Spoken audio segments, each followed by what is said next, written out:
Do you feel that in a time when we are more connected than ever, we are drifting away from real human connections, especially to ourselves? I do. Hi, I'm Leticia Latino, and I want to invite you to join me and my very inspiring guests in exploring ways to reconnect to your essence, to your definite purpose, to what makes you tick.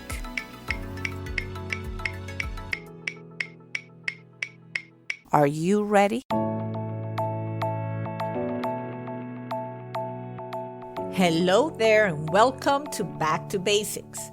My guest today is Samantha Bessudo Drucker, a lifestyle genie, image consultant, journalist, host, and actress who has appeared in numerous TV shows and publications and is known for having the savoir-vivre and savoir-faire for just about anything. Sorry, I had to throw my French in there. She's a co-host of Love and Design Project, a renovation series where she and her husband, architect Jeffrey Drucker, address spatial challenges with sophisticated and cost-effective design solutions. Wait, there's more. Samantha is also the originator of 90 Days to Husband Number 2, a dating system based on proven techniques that I have to say I hope I don't have to use, and a co-host on Sexy is Timeless Talk. Hello, Samantha. How you doing? Oh, hello, Leticia. Thank you for such a beautiful introduction. I'm so delighted to be on your show today. Well, I mean, it's not every day I have someone that really has such a broad experience in all walks of life. And we never spoken in person, but I follow some of your successes. And I can tell that I'm going to struggle today in keeping this interview with the because I can tell already we will have so much to talk about. So thanks for being here. Oh, it's my pleasure. You know, you and I share the commonality of being connectors. Mm-hmm, absolutely. You know, and as women in business, I think that we are, I'm going to guess, both risk takers. You know, so many lifestyle self-help people always say, oh, no, you need to practice your boundaries. You need to practice saying no. I don't believe in that. I believe in saying yes. Just say yes. What do you have to lose? And if you don't know how to do something, you will figure it out. Just say yes, because that opens up a world of possibilities. And if I have one belief in this lifetime, it's to believe in the power of the possibility of what if. That is where the magic is. I love it. I love it. And I couldn't agree with you more. And it's funny. And I'm going to be all over the place in this interview already because I'm going to bypass a little bit the beginning part. But, you know, when you say, I hope I never have to use your technique on husband number 2. But I found my husband online. So I kind of went already.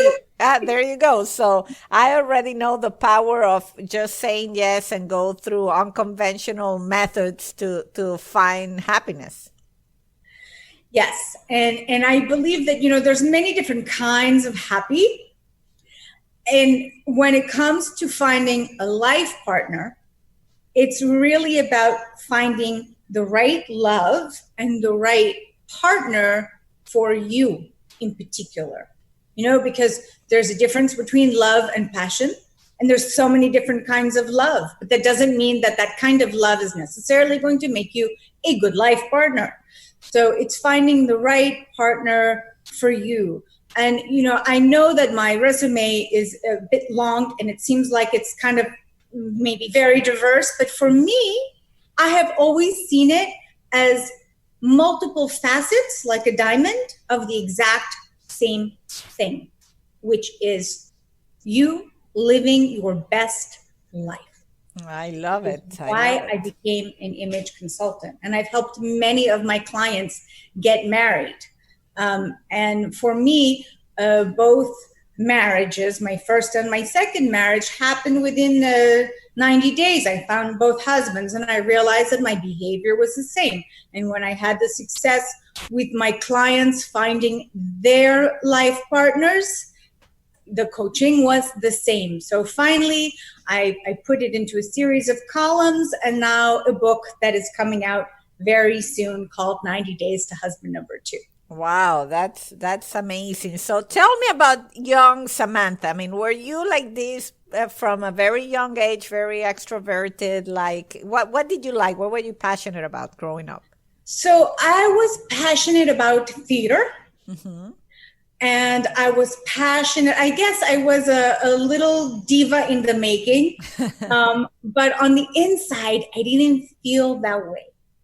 I grew up feeling very not comfortable in my skin. And I am a first generation Sephardic Jew. And when I went to school, everyone was white and blonde and preppy, and I didn't fit in. I never felt that I fit in. And everything at my school was very rigid and very vanilla. And And let me interrupt you. Where was this school? Where are you originally from? I am from Boston, Massachusetts. Okay. Just to give perspective as to imagining you on that vanilla school. Yes, I went to one of these I admit, I am grateful that I am the recipient of a very privileged education. Mm-hmm. And I went to one of these elitist prep schools in New England, in Boston. And I did not fit in. And but the people that I felt, the teachers that resonated with me were the drama teacher, the music teacher, and the art teacher. And these are the people, and one other teacher who changed my life, because I'm also terribly dyslexic. Mm-hmm. And she really helped me with the concept that everything is workable. You can overcome and get around pretty much everything.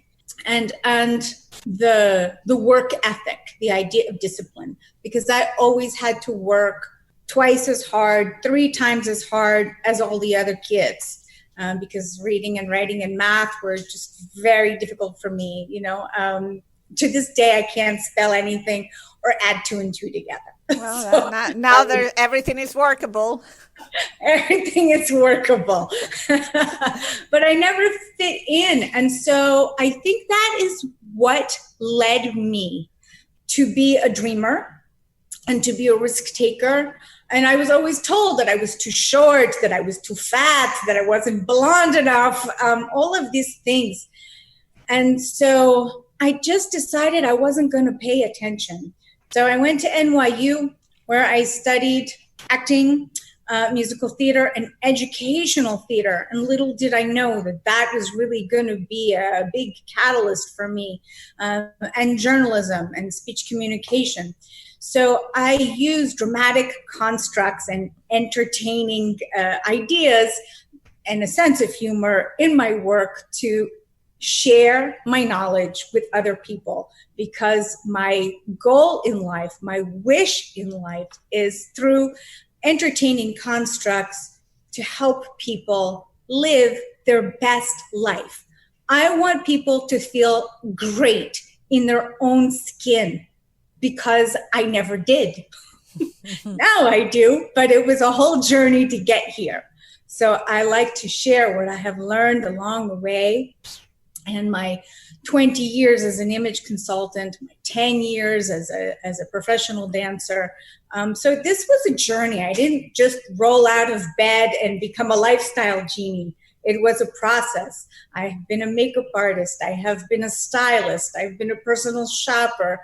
Then I morphed into image consultant. And then finally, here I am, reemerged, rebranded as a lifestyle genie. Wow, I love it. And it's funny because, I had someone else on the show a while back now.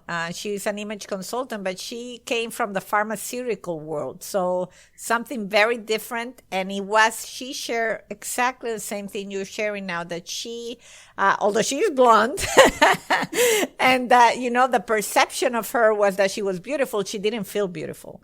And she embarked in this whole image consultancy thing because of her own journey. So I think in that sense, it's interesting how you see that in becoming confident and comfortable in your own skin, of Yes. course, you have the tools to help others feel comfortable in your own skin. Yes. And a lot of people in similar industries, other image consultants, sometimes they make the mistake of doing a cookie cutter, trying to make everybody look like them, and or wear the clothes that they wear. And me, I've always believed that you have to be you and nobody else. I want my rock stars to look like rock stars and my lawyers to look like lawyers. And it's not just the clothes you wear. It's beyond feeling good in your skin. It's about the beauty on the inside being reflected on the outside, not just through your aesthetic appearance, but also your behavior, how you interact with the world around you and the space that you inhabit. And so really Love and Design Project, which is my home renovation show that I do with my husband, architect Jeffrey Drucker, was just another facet of that, because the space you inhabit, your home, which is so important now more than ever, really needs to be a reflection of you, your personality, your lifestyle, and it has to be functional. And most of the world, in the big cities, we live in apartments where space is finite. So it's about really making things aesthetic and functional and feeling good and healthy. That is a great point, especially as you say in these times. And it's funny because it's, I don't know where I read recently that it's, the whole concept of when you are thinking about your life and all that, that sometimes we have to do a U-turn and look inside of us. And it's not sometimes, we should do a U-turn and look into our hearts all the time and getting to know us and what makes you happy. And with that goes the home and really your entire environment. And sometimes we are so busy with day-to-day life and we focus on relationships we have with others and, spaces we occupy with others, like our office, and then we abandon a little bit the concept of our own space, our own home, our own heart. Yes, I believe that a home, especially now, not only has to be aesthetically pleasing to you and a reflection of your personality, but also has to be functional so that you can work, so that you can do your hobbies, so that you can connect with your family, so that you can have your career, whatever you do at home, exercise, workout, and it should be healthy. So, the refrigerator should have plenty of room for fruits and vegetables. There should be a good blender so you can make that green juice in the morning. You should have a place to work out. You should have a place to work. There should be zones for things. And I believe in putting water filtration systems in every apartment, like alkaline, medical grade water filtration systems. It's like the best investment you could make in your home, and anything else that makes you feel good, because life is short. So we need to feel good and take care of ourselves. Absolutely, absolutely. So you would say that, I mean, in the path that you chose, and it was, for what I understand, what made you feel comfortable, what you thrived in, it kind of took you to obviously this life that you have.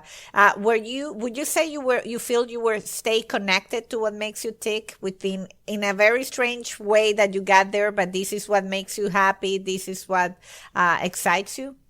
Yes. I mean, I still do some acting work and some voiceover work. I mean, I'm still a working actress, but really the biggest chunk of my journey has been sharing in very public ways, and privately as well, one-on-one with clients, but really delivering this message to as many people as I can, just sharing the tips and knowledge that I know with other people, and having a sense of humor while doing it, because sometimes people take themselves way too seriously.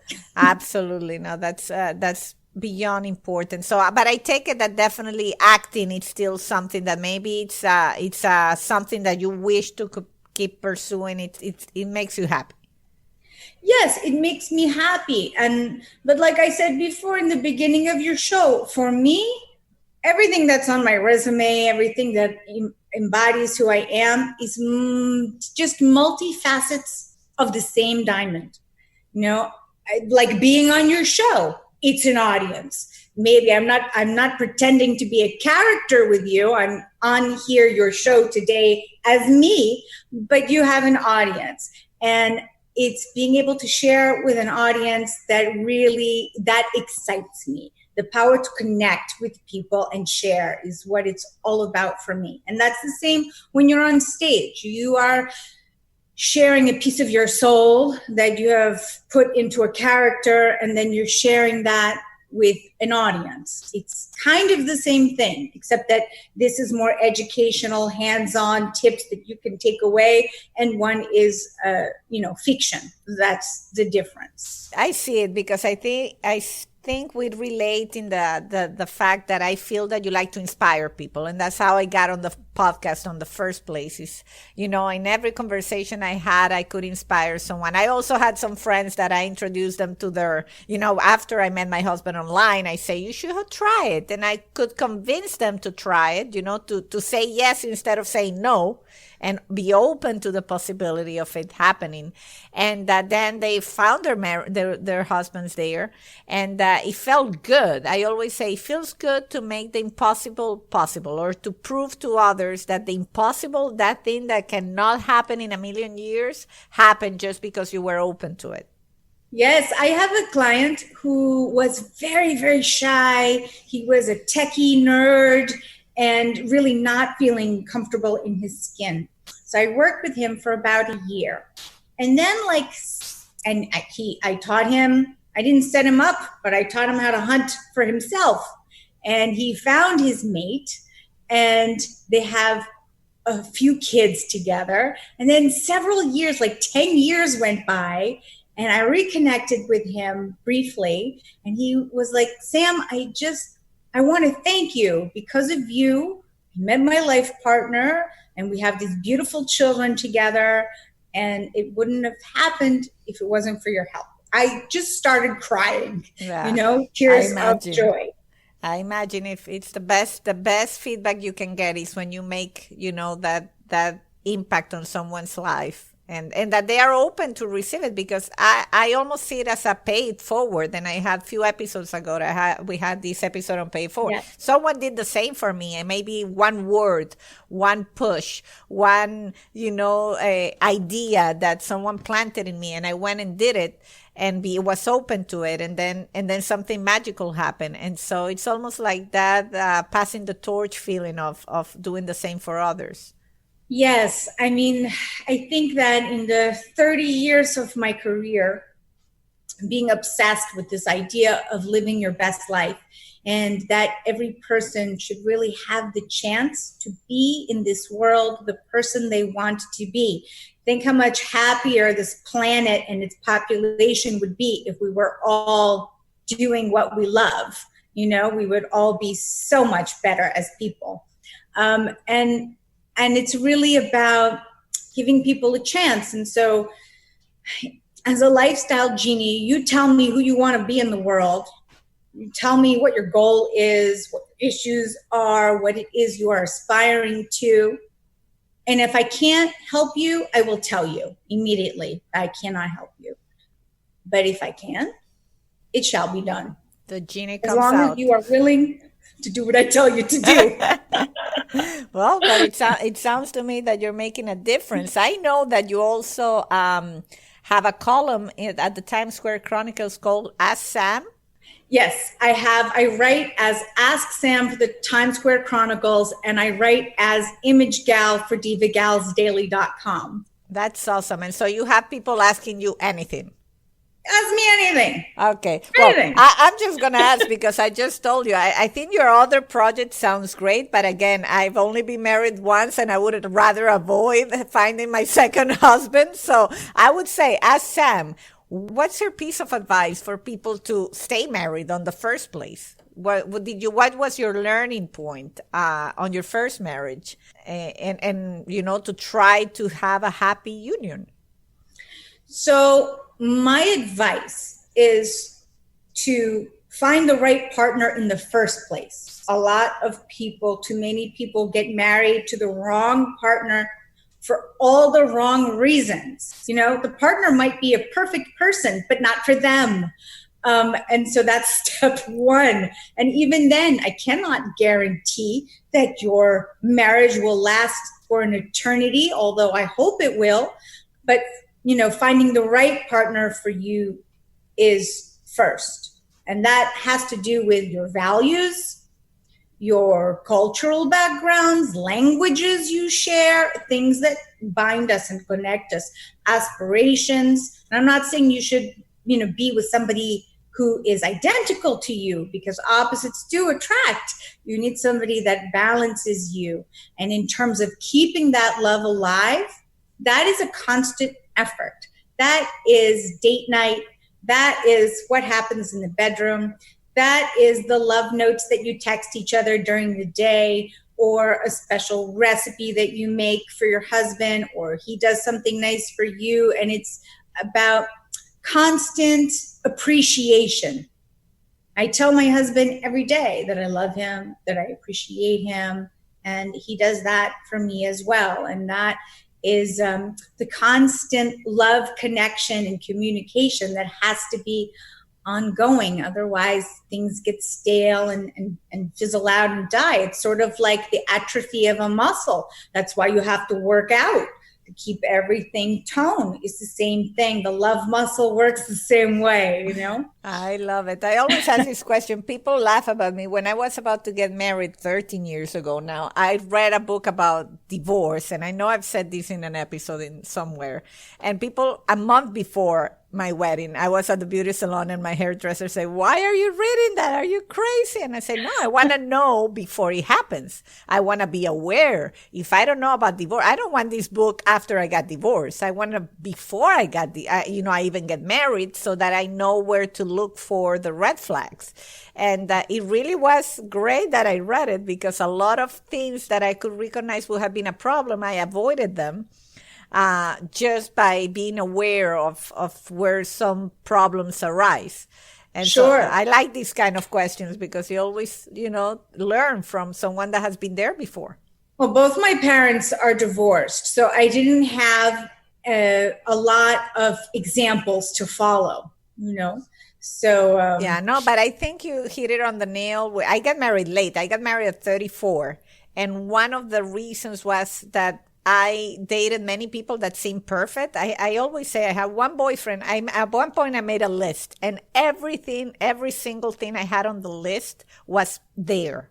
And he was the worst relationship I had. The worst. And it's funny because I'm Italian. My parents are Italian, and we were raised in Venezuela. So I always thought someone that has the same background, because sometimes it's hard to understand that dynamics, of being from one place, but not really being from that place. And this guy had everything. And it was just, there were other things that maybe you don't think about with the big items were there, but the small items, those that you were talking about, and that make a difference in the day-to-day.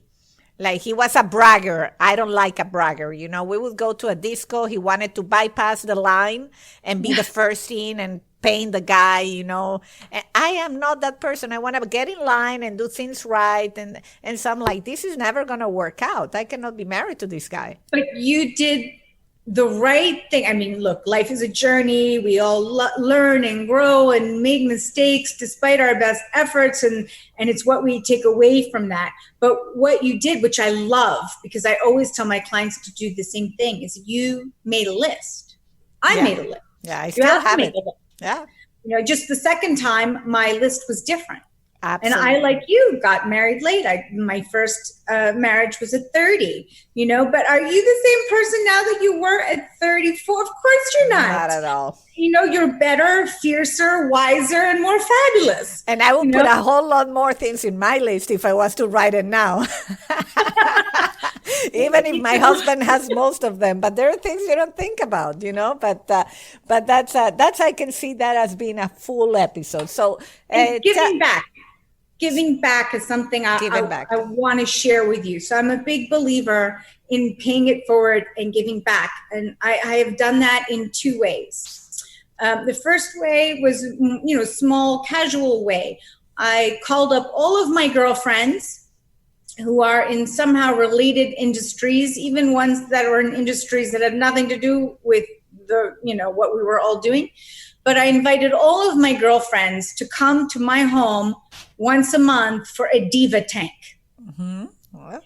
And so we could share the projects that we were working on, the challenges we were having with those various projects. And here comes the connector part.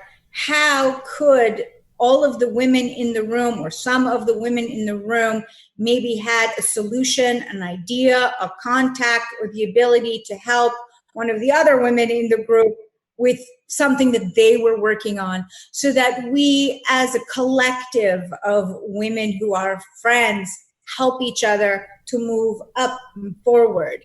And so I felt like that was important. And that started out of hearing every week, I'd call my girlfriends, hey, girlfriend, how you doing? Hey, what's up? And I heard all of my brilliant and talented girlfriends saying, oh, I'm working on this, I'm working on that. But, oh, I'm having a problem over here. I'm having a challenge over there. And I was like, wow, this is ridiculous. We should all just be in the room together and seeing how we can help each other, complete the circle for one another. So that was one way that I decided to give back.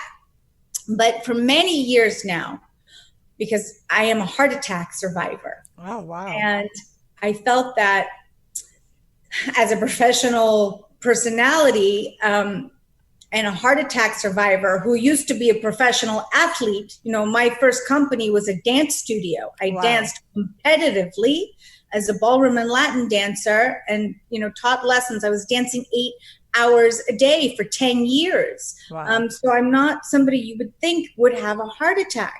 But, heart attacks are one of the number one killers of people on this planet. And how old were you, if I may ask? 41. Wow. 41. And so... Scary, I'm sure. It was very scary. I was I was feeling very alone at that time. And so I got plugged in and got activated. I, went to cardio rehab. I got connected with Mended Hearts, the New York chapter. Mended Hearts is a national organization. I got connected with the American Heart Association. I am now connected with Survivors Have Heart, which is supported by AstraZeneca. And Survivors Have Heart is an extraordinary program. But raising heart health awareness, raising awareness for heart health, and just being there to listen or to, help get somebody plugged in or to share what I have gone through, knowing that it might help somebody else who's been going through the same thing. And sometimes it's something small. I was once at a meeting where people were discussing their stents. And I said, I feel my stents sometimes, like a little pinching sensation. And I wish that somebody had told me that might occur. And half of the room said, what are you talking about? You can't feel your stents. And the other half of the room said, oh, me too. You have that too? Me too. I feel this pinching sensation and nobody told me. So sometimes you don't even know what's going to click for somebody else, but we have to share, otherwise we never know. I love that. Share and listen. It's very important. And understanding that our perspective is not absolute, it's relative to our own experience. Yes. So I've tried to raise money and raise awareness for various heart organizations. Wow, that's amazing. You got to pay it forward. Yeah, I love it. I love it. And so anything else you want to share, exciting, anything else that you say, this keeps me ticking during those times of your tough experience, maybe what helped you stay connected after a heart attack? What helped you stay, I'm here? Yes. Running. Running helped me getting back to physical activity as soon as possible. Cardio rehab was the key. And when I first arrived in cardio rehab, I looked around the room and it was like full of grumpy old men in their 80s and 70s. And here I was, this 41-year-old woman who was in shape. I mean, 6-pack abs in shape. And I was like, oh my God, is this it? I'm too young to be old. This cannot be the end for me. And then a light bulb went on. This angel came over to me. So he turned out to be the founder of the New York chapter of Mended Hearts. And God bless him, he's no longer with us. But Michael, he came up to me and he said, hey kid, what you in for? And he's much older than me, a senior gentleman. Just the fact that that's how he approached it. Like, hey kid, what you in for? First of all, he had me at hello with that. Of course, you say, I'm not old after all. People see that. I don't belong here. He's calling me kid and he's asking me what I'm in here for, like it's a prison. I thought that was so cute. He had me at hello. And then he said, I said, can I work in your set with you with the weights? Because he was the only other person in the room doing weights. And he's like, sure. And we became friends, very close friends. And you never know how reaching out your hand to somebody is gonna change somebody's outcome. Because I went from being depressed to being activated and motivated. And then, a couple months later, I ran the Wall Street 5K for the American Heart Association. And a couple years later, I had become the official runner of my New York chapter of Mended Hearts, because most of the people in that room can no longer run. So I became their official runner, which filled me with pride and joy and a sense of purpose. So we got to do the things that we can to help heal the world. There's an expression in Judaism called tikkun olam. And tikkun olam basically means to help heal the earth. Mm-hmm. And that can Beautiful. Manifest in all kinds of ways. Sometimes it's just about being willing to share yourself or reach out your hand to somebody in some small way.